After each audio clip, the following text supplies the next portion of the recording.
Right. We're rolling, mate. Fucking rolling. It's on. Do you get the Peroni in there, yeah? I got the two backups. I got the two backups here, people.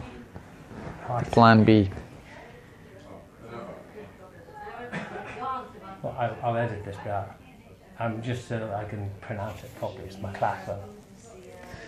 You can say however you want. I say Maclachlan, and then when I say that down the phone, like someone goes, just spell your name. I go M-A-C. They go, oh, Maclachlan, and I go, thanks for correcting me on my own name. So I don't actually know. I don't actually know how you're supposed to. So anything will do. Here we are, ladies and gentlemen, and we are interviewing today Colin. We've been discussing about names, alright? And now some people think that my name is Llewhellin, but I say it's Llewhellin. And I thought it was Maclachlan, and it is really...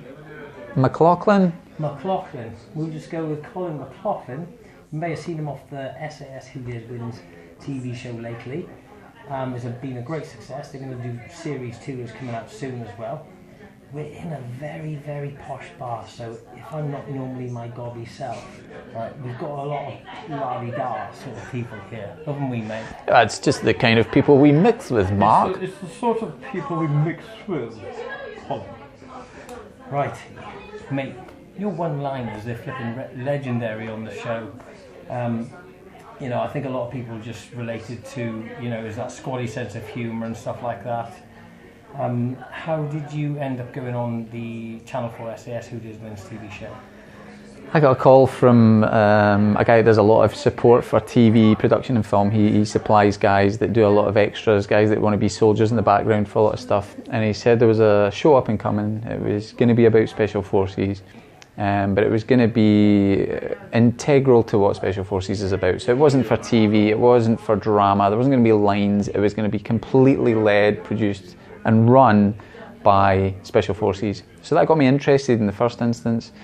Then we all sat around the table with the guys at Minnow Film in conjunction with Channel 4, and I met the other guys and they said, look, it's up to you. You create the programme, the structure, and you decide who goes through. That's fantastic. So they give you a bit of freedom there. Yeah, there was a lot of freedom, and even in terms of obviously it wouldn't have been a success if everyone failed day one, and it wouldn't have been a success if everybody was there at the end. But there was no left and right of arc. That was it. It was just, let's see what happens. You kind of needed someone there at the end, though, didn't you? Yeah. Because if they would have all failed, and we, you know, the people in the forces know how hard SBS, SAS selection training is. I mean, shit. You wouldn't have had a TV show, would you? It was a gamble in a lot of ways, and because you're running live, because the cameras are there and everybody's in the background, anything can happen. And you saw that throughout the series. People would just throw the towel in, and I think there was times when Channel 4 thought, I hope everyone doesn't throw otherwise that'll be it. The show will literally be over. Yeah. So yeah, it was kind of fortunate how it ran, and it proved the system works. It's a good thing that they're not all pussies like John Holloway, mate. John, I know you're going to be watching this, mate, but I'm only joking. I love you really. Do you know, the funny thing is, I think a lot of people, John, for example, because he is a character, isn't he? But when you get to meet, I like him. Do you know what I mean? Like, yeah, I've got a lot of time for John, and I think that's one of the great things about the series. There was characters in there that you loved to hate, and there was ones that you were driving for. You wanted them to make it, even though you knew they probably wouldn't. And I think that was a great thing about them. There's so many different characters in it. Yeah, and I think Freddie did brilliantly, and because he was Iron Man and stuff like that, and he did say at the end, he said he knows he only did a bit of it, but he said to me, because I was with him a few weeks ago, he said that was harder than the Iron Man, like, but then, you know, it's everything's specific, isn't it? And he didn't have any military background and stuff like that. Roddy, yeah.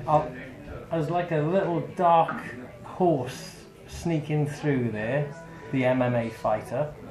Yeah, and it's funny, you know, when we talk about the grey man, and Ryan probably epitomises that in terms of nobody at the start of the show would have said, Ryan Roddy, he's going all the way, that's the guy, because he was kind of, he wasn't at the front, wasn't at the back, he stayed in the shadows, always encouraging, but never putting his head above the parapet, never putting himself in a position where he was drawing attention to himself. and that's ideal. That's what it is. That's what I thought when I seen Ryan. I thought this guy is like, he's nailed it. How he's doing it. It was impressive to see. You were in the forces. What made you decide to join the SAS? I think for me, the decision to join came when I think I was on my 3rd tour of Ireland, and I was in what was called a close observation platoon. So it was as close to doing sneaky beaky stuff as you can in the Green Army, hiding in bushes, filming people doing hides and stuff like that. I do that, mate, with women now. I'm the same thing. You've got the same problem. It's the same sort of sneaky beaky stuff. It is. They'll sort of come out of the hedge when they'll see a really hot woman. There you go, mate. So we're talking the same wavelength. We've got to be quiet, mate, because we're in a really posh establishment. You know, the people in here are like, yeah, look at those ruffians over there. Really? I thought we were blending in. We're blending in nicely, like a chameleon, just blending. Yeah, that's the thing, mate. It's amazing that you haven't been blended into the wall. Do you know what I mean? They can't see me. They can't see me. He can't see him. They can't see him. I don't even know what the fuck were we talking about. I can't even remember what we're talking about now, mate. Great, man.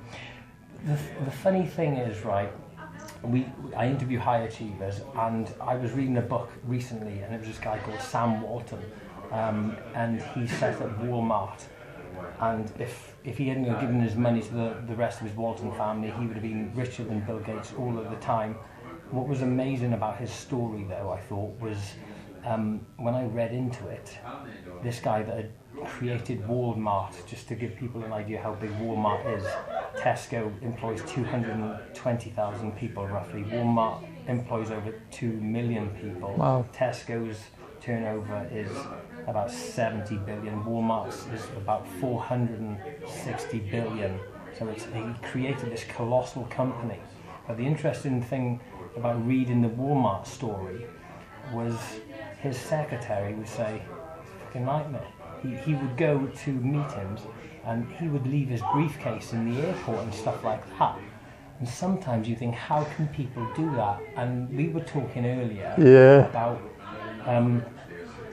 that's like I was saying, for example, you know, I can flipping navigate deserts and mountains and stuff like that. And then I go into like the supermarket and I'm like, where the fuck's my car, man? I can navigate all of these, I can't find my car. But isn't it funny? Because people generally do look at people and they think Special Boat Service or SAS or there's the pedestals, these billionaires, and they're like, what? And so did you find that when did you get to the stage where you thought nobody's perfect? I guess when you go on selection, that's almost a learning experience in itself, just as it will have been for these candidates, because especially you pick one like John Holloway, who's always been at the kind of top of his game, and then he comes on a show like that, and suddenly, you know, he's not a big fish in a small pond anymore. And that was the same for me on selection. And you know, even from the early doors, I thought, wow, you know, I was decent in my own unit, but here I'm lost. I'm just lost in among the masses because these are all fit, hungry, determined guys. Yeah. Biggest keys to success. What would you say? If you had to say like 3 big keys to success, what would you say? The first one I think would be belief, self-belief. I think one of the posh people over there have dropped their guts, mate. Now that is the key to success. One of the posh people over there, I think they just dropped. Even we wouldn't do that in here, mate. Shit, no, we're not that low life, are we, mate? I'm talking about self-belief, and this guy's dropping his guts. I mean, he's dropping his guts over He's dropping his ass over there, and I'm trying to get all cultural with self-belief. I don't even know what I was talking about. Every time I meet up with like any of you guys from the show, do you know what I mean? We're all drinking all the flipping time. I thought we were hiding the drinks. We're allowed to get these in the shot, are we? We can get them in the shot. Right. So we're allowed to say we're like half pissed at the minute. Yeah. 3 big keys to success. Self-belief, determination, and drive. For me, those are the main things. There's a lot more that go with that, but with those 3, I think you're equipped for success. Did you have any doubts when you went on to SAS selection, being them and the SBS and the top guys in the military? Did you think, shit, can I ever be at this level? Or did you just think, I know I'm going to pull it off? I think if you allow yourself to be encompassed by that thought in terms of there's this big overwhelming thing, you'll never make it. I think if you focus on one day at a time, I'm just going to get to tomorrow, see what happens. Eventually, when you come out the other side, you've done it. And that's the same with anything, and you've been there yourself. It's one day at a time, and eventually you're stood there at the end and you've finished, you've done it. How about that? You were, you were a sergeant major, and then you went down to a trooper, which was like a private. How did that feel? You were one of the top, and then you went straight down to the bottom. Yeah, and I guess it's all relative to what you're. What would I have been doing as a sergeant major in my old unit? I'd have had a company of men under me, and that would have been great. But even as a trooper in a special forces unit, you're getting up to some fantastic stuff, and I guess you've got to view it that way.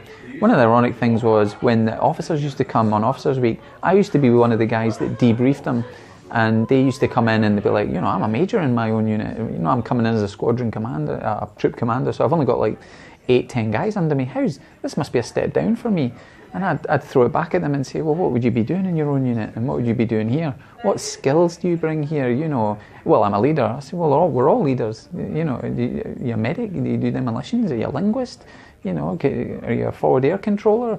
Can you fire sniper rifles? And before you know it, they were the lowest common denominator. Yeah. And sometimes you have to eat humble pie and say, you are the lowest common denominator, but I'll take that. Yeah.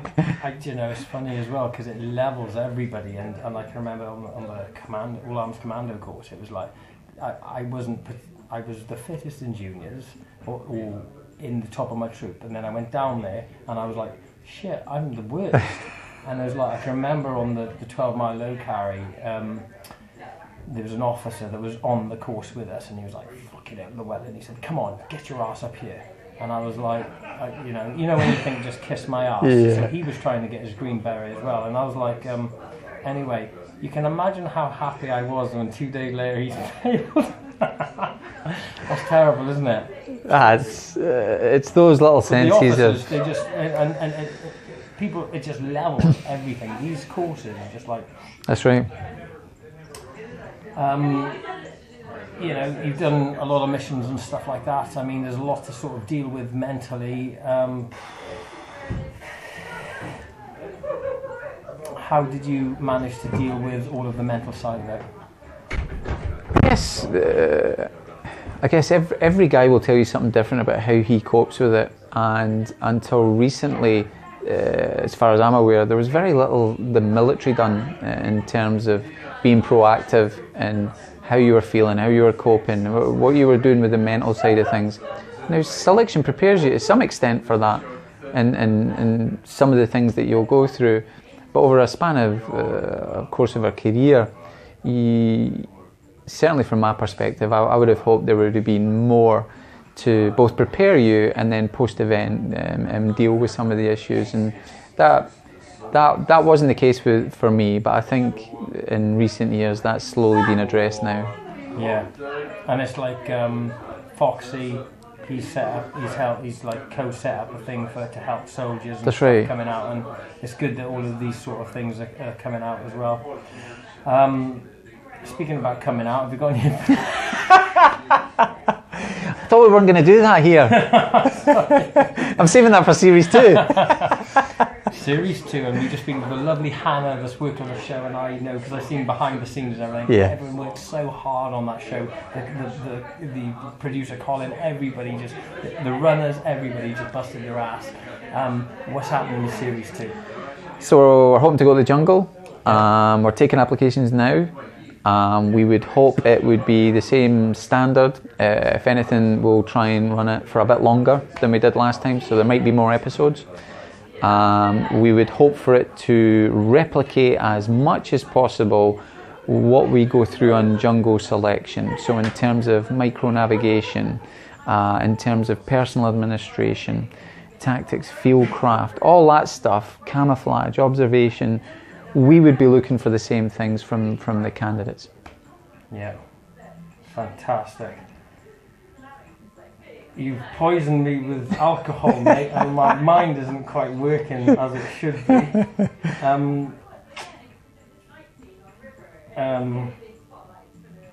Grand Theft Auto, mate. Yeah, I got around to it in the end. Grand Theft Auto. So what have you done? You had something to do with the success of Grand Theft Auto. Tell us about it. Yeah, so when I was at university and I was doing different bits and bobs, a researcher got in touch, a good friend of mine now, Francesca, and she said, do you want to do motion capture? And I said, sure. And one of the things I've always been told is volunteer and then figure out what it is you need to do later. Branson says the same thing, exactly the same. So I said, yeah, I'll do that. And I figured out that was just dressing up in a Lakers suit, covered in sensors, and you do movements, and they capture that. Linford Christie. Did you have Linford's lunchbox? Definitely not. Who does? Yeah. Although some people say I'm half African, but unfortunately it's the top half. But yeah, so I used to dress up in the suits and do movements, and then they put it on the video games. But yeah, I've done Grand Theft Auto 3, 4, 5, LA Noire, Red Dead Redemption. Yeah, it's bags of fun. That's fantastic. It's good to see you going from success to success. And I'm glad that you got the Series 2. Everybody thought it was flipping brilliant that I've talked to. So, and it's seeing behind the scenes of stuff they don't normally ever get access to. With the selection, what did you think was the hardest test on SAS selection? I think, from a general perspective, I think the jungle's the hardest. And I'm not just saying that because we're going to the jungle. Can I say this? You know, when they go into the jungle, are you going to play Guns N' Roses' Welcome to the Jungle? That would be nice. I think it's cliche, and can I just add, we don't do that in the normal selection, but we might just do it for this, just for effect. I'm saying they should do it on the normal selection. You heard it here first. Other people with black masks coming in, like, get rid of that. Charity work, you've been doing some charity work, mate? Tell us about that. Yeah, so I did charity work while I was at university, but more recently I've been doing different bits and bobs. So I'm patron of the Lynn Rigby Foundation, or it's the Lee Rigby Foundation, but I work with Lynn for that. And yeah, very, very proud to be part of that, very humbled. It's a great cause, and there's a lot of charities at the minute, but this one in particular, you know, focusing on people that have lost loved ones or dealing with stress, and like the rest of the guys who are all involved in their own stuff, I'm involved with this, and yeah, it's a great cause. Fantastic, and I bet there's lots of doors just opening for you now. I mean, you could go into acting, you could go into more video games, you could go into other series, and so. Yeah, it's a busy time, and I guess it's grabbing what's right, and yeah, I'm just enjoying every minute, just like you, mate. I'm just riding the crest of a wave. It's brilliant, isn't it? I just love it. Just enjoying the journey, mate. So, that's it, mate. And we're going to wrap up here, and thank you very much for your time again. Thanks, mate. Man. Appreciate it. Yeah, that's all right. And hey, mate, we'll have a few drinks soon. I'll see you later. See you.